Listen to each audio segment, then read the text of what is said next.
Hujan dengan intensitas lama dan deras menjadi masalah bagi kota Palembang lantaran banjir di titik krodit kerap terjadi.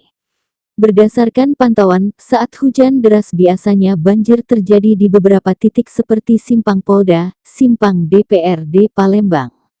R. Sukamto, Skip Dwikora, Seduduk Putih.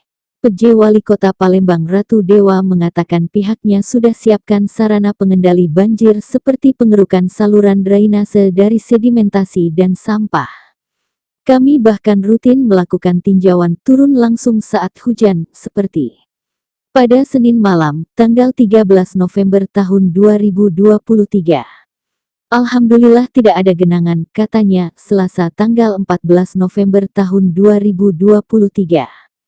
Pihaknya juga menyebut upaya pengendalian banjir lainnya selain memiliki pompa induk Sungai Bendung dengan menyiapkan 7 pompa portabel.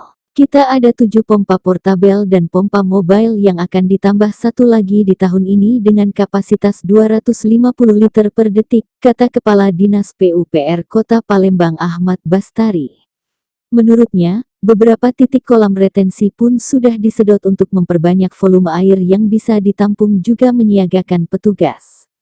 Sebenarnya titik banjir kita itu sudah berkurang dari awal 66 titik menjadi 33 titik saat ini, di mana secara waktu lama genangan dan ketinggian air sudah berkurang.